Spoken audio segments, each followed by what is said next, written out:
வணக்கம்.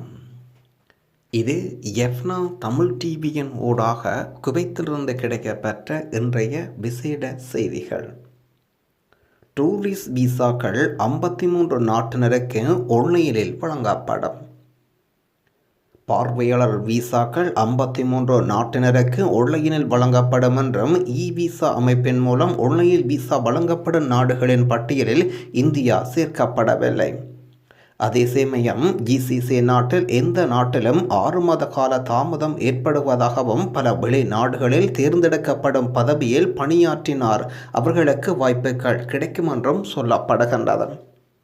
குறிப்பாக ஆலோசகர்கள், மருத்துவர்கள், பொறியியலாளர்கள், மொழிபெயர்ப்பாளர்கள் மற்றும் நீதிபதிகள், பொதுவழக்கு உறுப்பினர்கள், பல்கலைக்கழக சட்ட ஆசிரியர்கள், பத்திரிகையாளர்கள், விமானிகள் மற்றும் கணனி பகுப்பாய்வு நிறுவனர்கள் மற்றும் கணனி புரோகிராமர்கள் மற்றும் மேலாளர்கள் வணிகங்கள் ராஜதந்திரமாக தேர்ந்தெடுக்கப்பட்ட பதவிகளில் உள்ளவர்கள். டூரிஸ்ட் விசா அங்கீகரிக்கப்பட்டதா இல்லையா என்பதை மின்னஞ்சல் மூலம் தெரிந்து கொள்ளுங்கள். குறிப்பாக Australia, Belgium, Bhutan, Brunei, Bulgaria, Cambodia, Canada, Cyprus, Croatia, செக் குடியரசு, டென்மார்க், எஸ்டோ மற்றும் பின்லாந்து, பிரான்ஸ், ஜோர்ஜியா, ஜெர்மனி, ஹீரிஸ் மற்றும் Hungary, America, Ireland, Italy, Japan, Laos மற்றும் Luxembourg, Malaysia, Monaco, Netherlands, Norway, Poland, Portugal, Romania மற்றும் செர்பியா, சிங்கப்பூர், தென்கொரியா, ஸ்பெயின், சுவிட்சர்லாந்து, சீனா, ஹாங்காங், துருக்கி, உக்ரைன், பிரிட்டன், அமெரிக்கா மற்றும் வத்திக்கான் ஆகிய 53 நாடுகளுக்கு டூரிஸ்ட் விசா வழங்கப்படுகின்றது. இந்தியா இதில் இல்லை, இலங்கையும் இல்லை. குவைத்தில் புகைப்பட கலைஞருக்கு வனவிலங்கு புகைப்பட விருது. அமெரிக்காவில் வனவிலங்கு கூட்டமைப்பில் உள்ள குவைத் புகைப்பட கலைஞர் 50வது ஆண்டு விழா தேசிய வனவிலங்கு கூட்டமைப்பில் நடந்த புகைப்பட போட்டியில் 2வது இடத்தை பெற்றுள்ளார். சிறுவர்கள் வாகனங்கள் ஓட்டுவது குடும்பங்கள் சம்பந்தப்பட்ட குற்றங்கள் ஆகும். கல்வி விவகாரங்களுக்கான போக்குவரத்து பொது இயக்குநரகத்தின் உதவி ஜெனரல் பிரிகேடியர் கூறும்போது, ஓட்டுநர் உரிமம் பெறாமல் சிறுவர்கள் வாகனம் ஓட்டுவது சட்டப்படி தண்டனைக்குரிய குற்றமாகும். இதுபோன்ற கடுமையான மீறல்கள் பொறுத்து கொள்ள முடியாது என்றும், நிகழ்வில் குடும்ப முக்கிய பங்குதாரர்கள் அத்தகைய மீறல்களுக்கு பாதுகாப்பு மற்றும் பாதுகாப்பு நிபந்தனைகள் மீறிய அடிப்படையில் 3 மோட்டார் சைக்கிள்களை தடுப்பு காவலுக்கு அனுப்பியதாக சுட்டிக்காட்டியுள்ளனர்.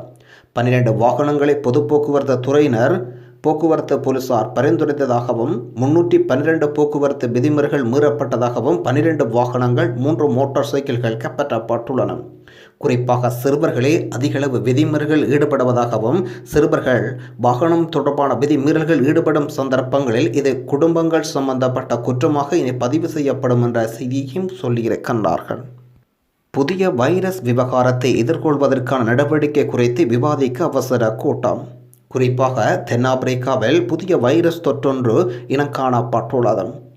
புதிய வைரஸ் பிறழ்வு காரணமாக இதை எதிர்கொள்வதற்கான நடவடிக்கை குறித்து விவாதிக்க சுகாதார அமைச்சர் டாக்டர் பசில் அல் சபா அமைச்சகத்தின் தலைவர்களுடன் அவசர சந்திப்பொன்றை நடத்தியுள்ளார். வைரஸின் புதிய பிறழ்வு பற்றி நன்கு புரிந்து கொள்ள பல வாரங்கள் தேவை என்றும் உலக சுகாதார அமைப்பு இன்று அறிவித்துள்ளது.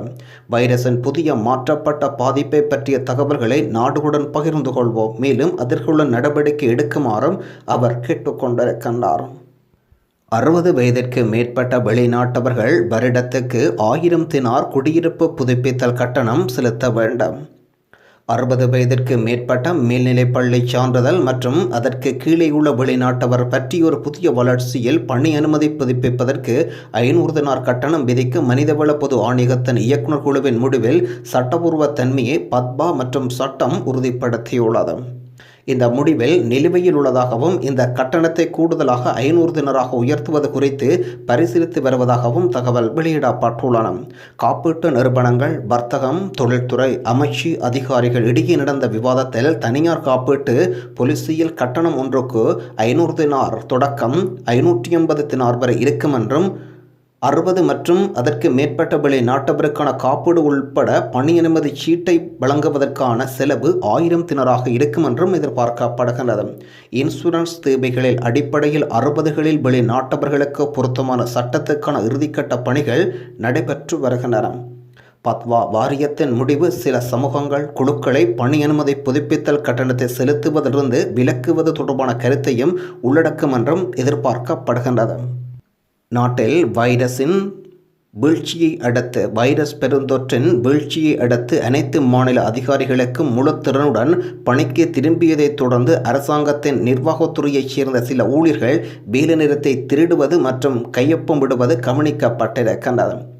கால நேரத்தில் கைரேகை பெருக அமைப்பின் மூலம் பணியிடத்தை விட்டு வெளியேறிய பின்னர் அதிகாரப்பூர்வமாக வேலைநிறுத்தின் முடிவில் வெளியேறி வருவதாக அல்-ஹபாஸ் செய்திகள் தெரிவிக்கின்றன. இதை கையாள்வதற்காக தவிர்ப்பதற்காகவும் அது ஒரு நிகழ்வாக மாறாமல் இருப்பதை உறுதி செய்யவும் தகவலறிந்த ஆதாரங்களை மேற்கோள் காட்டி வருகை மற்றும் புறப்படுவதற்கான சான்றுகளில் ஏதேனும் இடைவெளிகள் நிரப்புவதற்கான ஊழியர்களின் வருகை மற்றும் புறப்பட்டதற்கான சான்றிதழை மீட்டமைப்பதற்கான ஒப்புதலுக்கு புதிய கடுமையான வழிமுறைகள் வெளிப்படுத்தப்பட இருக்கின்றன. குவைத் அவசர உதவி மையம் ஆதரவாளரும் அதன் நலன் விரும்பிகளில் ஒருவருமான முகமது ரிம்சான். இவர் கடந்த சில நாட்களாக சுகையினமுற்று சிகிச்சை பெற்று வருகின்றார். அவர் விரைவில் குணமடைந்து பிரார்த்தனை செய்து கொள்ளுமாறு உங்கள் அனைவரையும் அன்புடன் கேட்டு நிற்கின்றோம். தகவல் குவைத் அவசர உதவி மையத்தினர். ஃபர்வனியாவில் உள்ள அடுக்குமாடி குடியிருப்பில் எகிப்திய பெண்ணின் சடலம் கண்டெடுக்கப்பட்டுள்ளது. ஃபர்வனியா பகுதியில் உள்ள கட்டடம் காவலர் ஒருவர் எகிப்திய பெண் வீட்டு உரிமையாளர் தொலைபேசி அழைப்புக்கு பதிலளிக்கவில்லை என்றும் பலமுறை தட்டியும் அவரது குடியிருப்பின் கதவை திறக்க முடியவில்லை என்றும் உள்துறை அமைச்சகத்திடம் புகார் வழங்கியுள்ளார். அதனையடுத்து பாதுகாப்பு அதிகாரிகள் கதவை திறந்து பார்த்தபோது சடலம் ஒன்று கண்டெடுக்கப்பட்டுள்ளது. எகிப்திய பெண்ணின் உயிரிழப்பு குறித்து பாதுகாப்பு அதிகாரிகள் விசாரணை நடத்தி வருவதாகவும் அவரது உடல் தடவியல் துறைக்கு அனுப்பி வைக்கப்பட்டுள்ளது. குவைத்தில் வர்த்தகம் மற்றும் தொழில்துறை அமைச்சகம் நடத்திய சோதனையில் பெரிய அளவிலான கள்ளப் பொருட்களை விற்பனைக்கு வைத்திருந்ததன் அடிப்படையில் விற்பனை செய்ததன் அடிப்படையில் 3 கடைகளை சீல் வைத்துள்ளனர். அந்த கடையில் சர்வதேச நிறுவனங்களின் அதிக எண்ணிக்கையிலான கைக்கடிகாரங்கள், கண்ணாடிகள் மற்றும் சர்வதேச நிறுவனங்களின் போலே பிராண்டுகள் ஆடைகள் விற்பனைக்கு வைத்திருந்தனர். குவைத் வர்த்தகம் மற்றும் தொழில்துறை அமைச்சக அதிகாரிகள் இவை அனைத்தையும் கைப்பற்றியுள்ளனர். வர்த்தகம் மற்றும் தொழில்துறை சட்டத்தை மீறுபவர்களுக்கு எதிராக சட்ட நடவடிக்கை எடுக்கப்படும் என்றும் அறிவிக்கப்பட்டுள்ளது. குவைத்தில் உள்ள வாகன ஓட்டுநர்களின் கனிவான கவனத்திற்கு. குவைத்தில் மொபைல் ஐடி செயலியில் உள்ள உங்கள் டிஜிட்டல் ஓட்டுநர் உரிமம் இருந்தாலும் உங்கள் ஓட்டுநர் உரிமத்தை எடுத்துச் செல்லுங்கள்.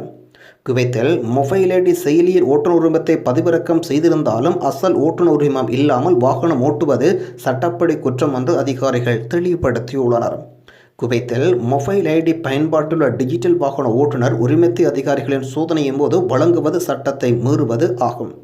கடந்த வார தொடக்கத்தில் குவைத்தில் மொபைல் ஐடி பயன்பாட்டுடன் ஓட்டுநர் உரிமத்தை ஒருங்கிணைந்து குவைத் மொபைல் ஐடி பயன்பாட்டின் சமீபத்திய பதிப்பில் மக்கள் தங்கள் ஓட்டுநர் உரிமத்தை பார்க்கலாம்.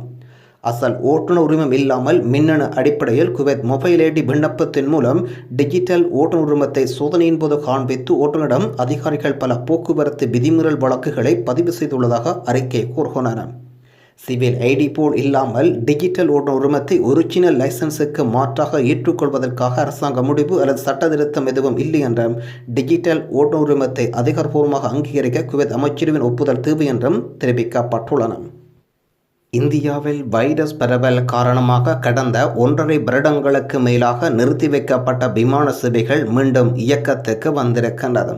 தற்பொழுது 25க்கும் மேற்பட்ட நாடுகளுடன் ஏர் பபுள் ஒப்பந்த அடிப்படையில் குறிப்பிட்ட எண்ணிக்கையில் விமான சேவைகள் மட்டும் இயக்கப்பட்டு வருகின்றன.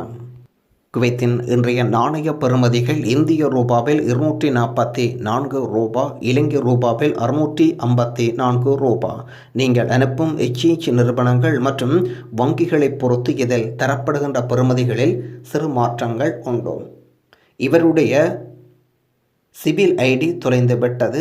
யாரேனும் கண்டெடுத்தால் தயவு செய்து கண்டெடுத்தவர் உரிய இலக்கங்களுடன் தொடர்புகளை ஏற்படுத்த தந்துதவுமாறு மிகவும் பணிவுடன் கேட்டு நிற்கின்றோம். இவருடைய பணப்பையுடன் சிவில் ஐடி மற்றும் ஏடிஎம் கார்டு ஆகியவை தவறிடப்பட்டுள்ளது. மஹபுல்லா பிளக் 1 என்று சொல்லியிருக்கின்றார் தொலைந்த இடம். அழைக்க வேண்டிய தொலைபேசி இலக்கம் 60 96 38 24. வெளிநாட்டில் வாழும் தமிழர் நிலைச்சங்கம் குவைத் மண்டலம் சார்பில் நிர்வாகிகள் அப்துல் ஹமீத், திருமா இருளப்பன், திருச்சி முபாரக் மற்றும் நெல்லை மாரேக்கர் ஆகியோர் குவைத்தில் பல்வேறு நற்பணிகள் சத்தமின்றி செய்து வரும் யான் ரமேஷ் குமார் அவர்களை சந்தித்து சங்கத்தில் இணைந்து பணியாற்றிட வேண்டி கேட்டுக்கொள்ளப்பட்டது. அந்த அடிப்படையில் சால்மியாவில் உள்ள அவரது இல்லம் சென்று உரையாடியிருக்கின்றார்கள். சந்திப்பு சுமார் 2 மணி நேரம் நடைபெற்றுள்ளது. பயனுள்ள சந்திப்பாக அமைந்திருக்கிறது. நிகழ்வில் ஐயா அவர்களில் சங்கத்தில் தன்னை இணைத்துக் கொண்டார். மகிழ்வுடன் விடைபெற்று வந்தோம். குவைத்தில் அவர் அரச மருத்துவத்துறையில் எக்ரே பிரிவில் மேலராக பணியாற்றுகின்றார். கூடுதல் சிறப்பு சிறந்த கல்வியாளர், மத போதகர் ஆவார். தகவல் சரவணன். வெளிநாட்டில் வாழும் தமிழர் நிலைச்சங்கம் குவைத் மண்டலம் நிர்வாக கூட்டம் தலைவர் அப்துல் ஹமீத் அவர்களின் தலைமையில் சிறப்பு கூட்டம் பொலிஃபுட் உணவகத்தில் நடைபெற்றுள்ளது. குவைத்தில் பன்னாட்டு திமுக நடத்திய மாபெரும் இரத்த தான முகாம் யாஃப்ரியா இரத்த வங்கியில் வெளிநாட்டில் வாழும் தமிழர் நிலைச்சங்கம் குவைத் மண்டல தலைவர் அப்துல் ஹமீத், தலைவர் லால்குடி முபாரக், செயலாளர் திரிச்சி முபாரக், துணைச் செயலாளர் ஆசிக் முகமது, தூதரக பணிச் செயலாளர் அப்துல் மஜீத் மற்றும் நெல்லை மாரியக்கர் ஆகியோர் கலந்து கொண்டு சிறப்பித்துள்ளனர். தகவல் சரவணன், ஊடகச் செயலாளர், குவைத் மண்டலம். குவைத்தில் இந்திய தூதரகத்தில் இந்திய தூதுவர் சிபி ஜார்ஜ் அவர்களுடன் வெளிநாட்டில் வாழும் தமிழர் நிலைச்சங்கம் குவைத் மண்டல தலைவர் அப்துல் ஹமீத் அவர்கள் சிறப்பு சந்திப்பில் குவைத்தில் தமிழர் பரிதைப்பு தாயகம் அனுப்பும் முயற்சியில் சங்கம் தமிழகம் லால்பட்டியைச் சேர்ந்த அன்பரசன் என்ற சகோதரர் குவைத் வீட்டில் ஊற்றுநக பணிபுரி வருவதாகவும் வீட்டும் உரிமையாளர் தன்னை அடித்து விரட்டி விட்டதாகவும் என்னை எப்படியாவது தாயகத்துக்கு அனுப்பி வையுங்கள் என்று வெளிநாட்டில் வாழும் தமிழர் நலச்சங்கத்தின் மாநில ஒருங்கிணைப்பாளர் நெல்லை மாரியக்கர் அவர்களுடன் தொடர்பு கொண்டு உதவிகள் கூறியிருக்கின்றார். அதன் அடிப்படையில் மண்டல தலைவர் அழைத்து சென்றதன் பின்பு அங்கிருந்த தொழிலாளர் நல அமையத்துக்கு சென்று தூதரக சேவைகள் அதன் அடிப்படையில் தூதரகத்தின் வழிகாட்டலின் புகார் கொடுக்கப்பட்டது. விரைவில் அன்பரசு தாயகம் சென்றிட பிரார்த்திப்போம். தகவல் பட்டுக்கோட்டை சரவணன், செய்தி தொடர்பாளர், குவைத் மண்டலம். நன்றி. மீண்டும் இன்னும் வரும் குவைத் பற்றிய புதிய தகவல்களோடு உங்களை சந்திப்போம். தகவல்கள் மொழியாக்கம் குவைத் தமிழ் பசங்க மற்றும் வெளிநாட்டில் வாழும் தமிழர் நிலைச்சங்கம் குவைத் மண்டலம். நன்றி.